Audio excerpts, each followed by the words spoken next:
Hello everyone, मेरा नाम दीपक है। आज हम लोग कुछ अंडरस्टैंडिंग का भी क्वाड्रिलेटरल पढ़ने जा रहे हैं। इसे क्वाड्रिलेटरल पढ़ने से पहले हमें एक बात जानना जरूरी है। सबसे पहले देखेंगे प्लेन सरफेस क्या होता है। प्लेन सरफेस जैसे हम रियल लाइफ एग्जांपल ले, हमारे कॉपी का जो पेज होता है वो एक तरह से प्लेन सरफेस होता है, ठीक है। और हम इस व्हाइट बोर्ड की बात करें, ये व्हाइट बोर्ड ही हमारे एक प्लेन सरफेस है, ठीक है। प्लेन सरफेस, प्लेन सरफेस के बाद होता है प्लेन कर्व। देखें प्लेन कर्व क्या है। जैसे हम इससे व्हाइट बोर्ड पे कोई भी रैंडम पॉइंट लेते हैं, ठीक है। जैसे हमने 4 पॉइंट लिए, इस रैंडम पॉइंट को इस पॉइंट से स्टार्ट करते हैं, एक दूसरे को मिला देते हैं और एक दूसरे को कहीं पे कट नहीं करने चाहिए। एक लाइन दूसरी लाइन को कहीं पे कट नहीं करनी चाहिए, तो इसे हम बोलते हैं सिंपल प्लेन कर्व। क्या बोलते हैं? Simple plain curve. जैसे अब हम इसे यहां से मिलाते हैं, दिस दिस दिस, क्या है? ये सिंपल प्लेन कर्व नहीं है, क्योंकि देखो एक दूसरे को यहां पे कट कर रहा है। सिंपल प्लेन कर्व होने के लिए कहीं पे एक दूसरे को इंटरसेक्ट नहीं करेंगे, ठीक है। इसे बोलेंगे सिंपल क्लोज कर्व। क्या बोलेंगे इसे? Simple close curve. ये सिंपल क्लोज कर्व। अब नेक्स्ट देखेंगे ये क्या है? Simple curve. क्या है? ए सिंपल कर्व है बट नॉट क्लोज, ठीक है। ये है क्या है? सिंपल कर्व नहीं है और क्लोज भी कर्व नहीं है, क्योंकि इसके दोनों एंड खुले हुए हैं और एक दूसरे को एक कर्व भी नहीं है, क्योंकि एक दूसरे को यहां पे इंटरसेक्ट कर रहे हैं, ठीक है। और नेक्स्ट अब हम पढ़ने जा रहे हैं पॉलीगन। पॉलीगन क्या होता है? ये भी सिंपल क्लोज कर्व होता है, सिंपल क्लोज कर्व, लेकिन एक दूसरे को कहीं भी इंटरसेक्ट नहीं करना चाहिए। ये लाइन सेगमेंट से बनते हैं। क्या है? जैसे पॉलीगन, ये ट्रायंगल है, ट्रायंगल भी पॉलीगन है। देखो simple close curve made by the one line segment, only one line segment means, one line segment means you start the from this point and also read that this point without intersecting one single point, okay। अब देखते हैं, ये हो गया polygon हो गया। अब इसके हम क्लासिफिकेशन के बारे में देखते हैं। इसके क्लासिफिकेशन कितने प्रकार के होते हैं पॉलीगन, ठीक है। सबसे पहला होता है ट्रायंगल ही होता है। ट्रायंगल, ट्रायंगल मीन जिसके 3 साइड होते हैं, कितने? 3 साइड हो, तो ट्रायंगल हो गया। दूसरा होता है quadrilateral, quadrilateral, quadrilateral, quad means 4, lateral means side, which have the 4 side, that is known in quadrilateral. इसमें 4 साइड है। और नेक्स्ट है pentagon, pentagon, pentagon, penta means 5, which has the 5 side known as the pentagon, this is pentagon, ठीक है। अब इसके बाद हम, पेंटागन हो गया, इसके बाद देखेंगे हेक्सागन। अभी हम इसके क्लासिफिकेशन को ही देख रहे हैं, ठीक है। हो गया hexagon. Hexa means 6, which has the 6 side, that is known as the hexagon. This is the hexagon. Next is the heptagon. Hepta means 7, which has the 7 side, 1 2 3 4 5 6 7. This is the heptagon, okay। heptagon, next is octagon, octa means 8, which has the 8 side, 1 2 1 2 3 4 5 6 7 8। This is the octagon, this is the classification of the polygon, ठीक है। इसके आगे भी हो, लेकिन बस हमें इतना ही जरूरत है।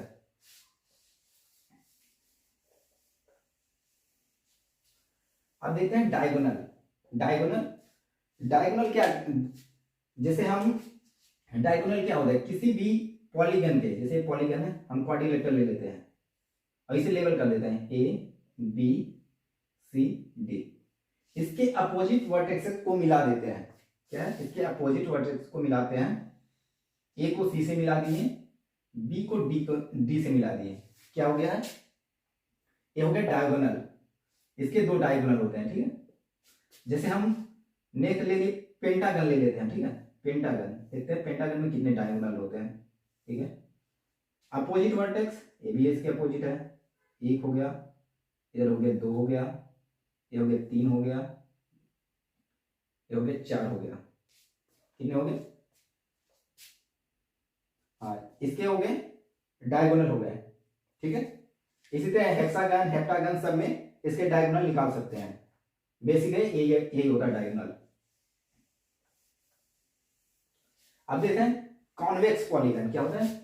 Convex polygon, convex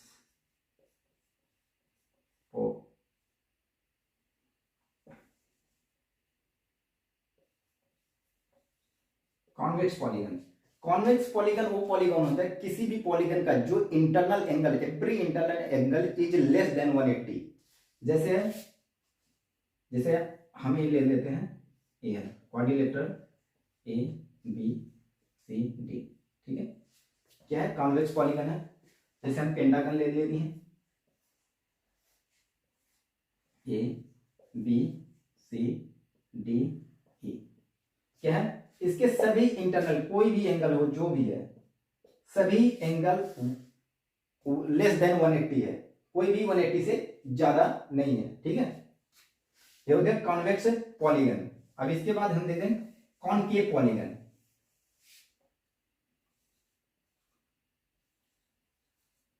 concave polygon, concave polygon में क्या है, कम से कम एक एंगल मोर देन 180 होता है, उसका एक इंटरनल एंगल मोर देन 180 होता है। जैसे हम इसमें देखते हैं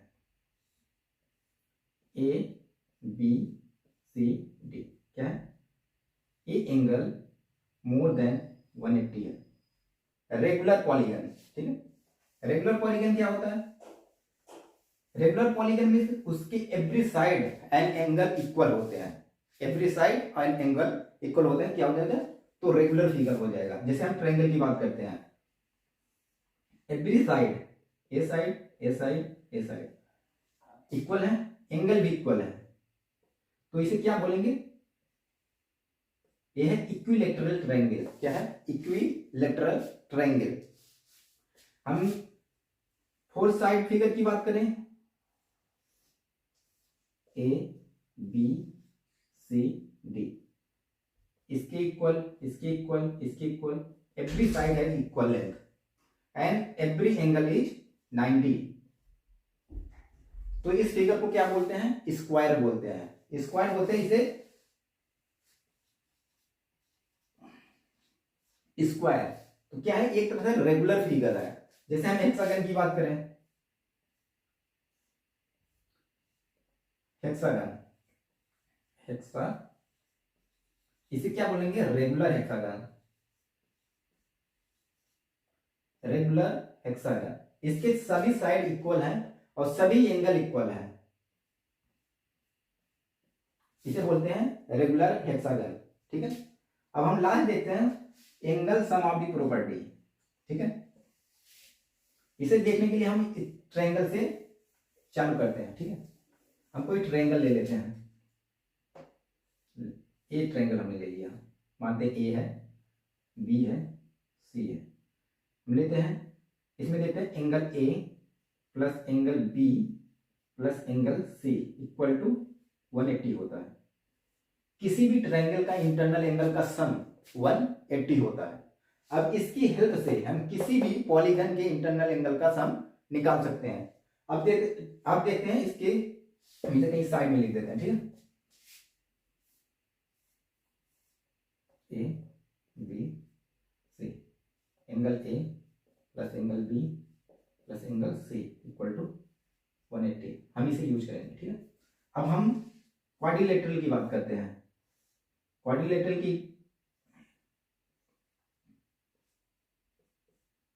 हमें इसे निकालना है, इसके इंटरनल एंगल का सम निकालना है। हम तो इसे लेबल करते हैं अलग एंगल के नाम से। इसे 1 लिख लेते हैं, इसे 2 लिख लेते हैं, 3 4 5 6। अब देखते हैं ट्रायंगल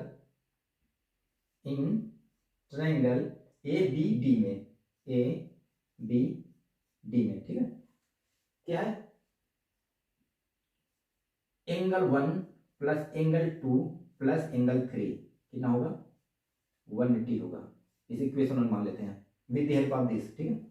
अब in triangle B C D में, क्या बी सी डी में क्या होगा? Angle 4 plus angle 5 plus angle 6 equal to 180। ये सब कहां से आ रहा है? क्योंकि internal angle of the sum of the triangle is 180। Okay, अब हम इन दोनों को ऐड कर देते हैं। क्या आएगा ऐड करने पे?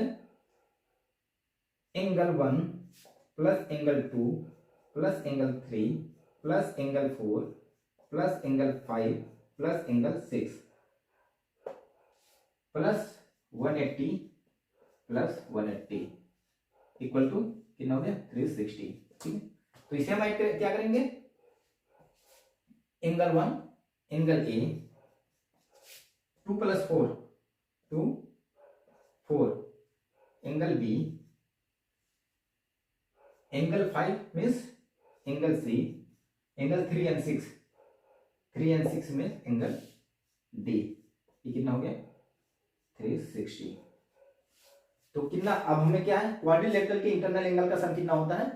180 होता है। ठीक है, हमें क्वाड्रिलेटरल की बेसिक प्रॉपर्टी आज हम यहां तक कर लिए हैं। अब इसके आगे हम इसके सॉल्यूशन पर देखेंगे। इसके आगे जो चैप्टर है उसके सॉल्यूशन को नेक्स्ट क्लास में देखेंगे।